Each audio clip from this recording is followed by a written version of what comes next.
আলহামদুলিল্লাহ আলহামদুলিল্লাহি রাব্বিল আলামিন ওয়াসসালাতু ওয়াসসালামু আলা সাইয়্যিদিল আমবিয়া ওয়াল মুরসালিন। প্রিয় দেশবাসী, মুমিন মুসলমান ভাই ও বোনেরা, প্রতিদিনের মতো আজকেও আপনাদের সামনে আমি উপস্থিত হয়েছি ওমর ফারুক। আপনারা দেখছেন বুশরা টিভি।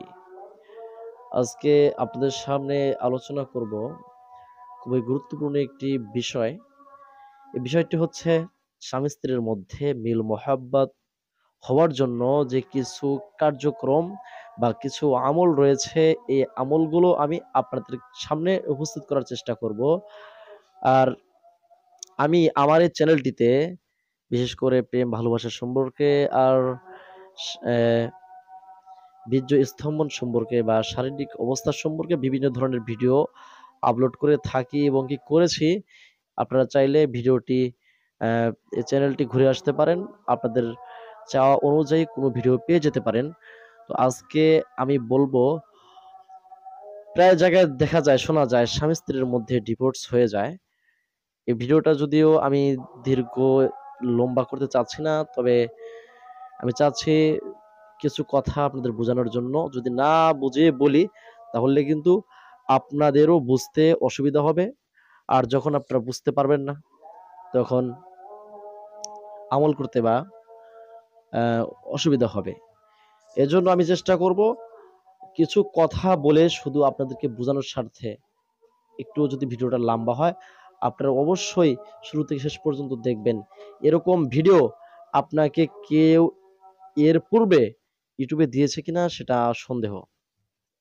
আজকে আমি যে তদবিরটা দিচ্ছি, তদবিরটা করার জন্য আপনাকে নিতে হবে কিছু মিষ্টি দ্রব্য। অবশ্যই খেয়াল রাখবেন, মিষ্টি দ্রব্য হতে পারে পিঠা বা মিষ্টি জাতীয় কোনো খাবার, বা মিষ্টি অথবা জিলাপি, মানে খুরমা জাতীয় বা যে কোনো জিনিস হোক বা কোনো ফল হোক, মিষ্টি জাতীয় কোনো সমস্যা নেই। এর মধ্যে আপনি কয়েকবার একটি আয়াতে কালিমা স্ক্রিনে দিয়ে দিব। এই আয়াতে কালিমাটি পাঠ করবেন, একবার একটি ফুঁক দিবেন, এভাবে 7 বার পাঠ করবেন। 7টি ফুঁক দেওয়ার পর আপনি এই বস্তুগুলো আপনি কাঙ্ক্ষিত ব্যক্তিকে, অর্থাৎ আপনি যদি স্বামী হয়ে থাকেন স্ত্রীকে খাওয়িয়ে দিবেন, আর যদি আপনি স্ত্রী হয়ে থাকেন তাহলে স্বামীকে খাওয়িয়ে দিবেন। এটা করার সাথে সাথে 7 দিনের মধ্যে আপনি ভালো রেজাল্ট দেখতে পারবেন।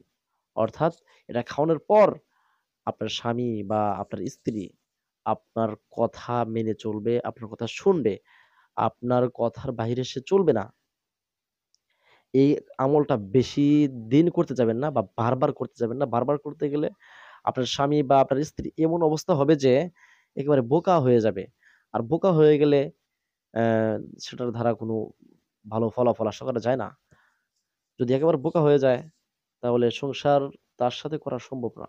এজন্য একেবারে যাতে বোকা টাইপের না হয়, আহ, এজন্য বারবার তার সাথে এই আমলটা করা যাবে না। আরেকটা হচ্ছে ওয়াল্লাযী আইয়াদাকা বিনাসরিহি ওয়া বিল মুমিনিন ওয়া আল্লাফা বাইনা কুলুবিহিম লাউ আনফাকতা মা ফিল আরদি জামিআম মা আল্লাফতা বাইনা কুলুবিহিম ওয়ালাকিন্নাল্লাহা আল্লাফা বাইনাহুম ইন্নাহু আজিজুন হাকিম। আমি এই আয়াতুল কালিমাটি স্ক্রিনের মধ্যে দিয়ে দেব, আপনারা এখান থেকে দেখে সুন্দরভাবে মুখস্থ করে নেবেন। আর যারা মুখস্থ করতে পারবেন না তারা কোনো একজন আলেমের কাছ থেকে এই আয়াতে কালিমাটুকু পড়ে ফুঁক দিয়ে নেবেন। আর যারা এই আমলটি করতে চাচ্ছেন তারা অবশ্যই একটু কষ্ট হলেও 5 ওয়াক্ত নামাজিওয়ালা হয়ে যাবেন। অন্তত আহ বিড়ি সিগারেট কিংবা গুল জর্দা খাওয়া থেকে বিরত থাকার চেষ্টা করবেন। তাহলে আরো একটু ভালো হবে, ভালোভাবে কার্যকারিতা পাওয়া যাবে আশা করা যায়। তো প্রিয় দর্শক, আজকের মতো এখানেই। দেখা হবে পরবর্তী ভিডিওতে। আসসালামু আলাইকুম রহমতুল্লাহি আবরাকাতুহু।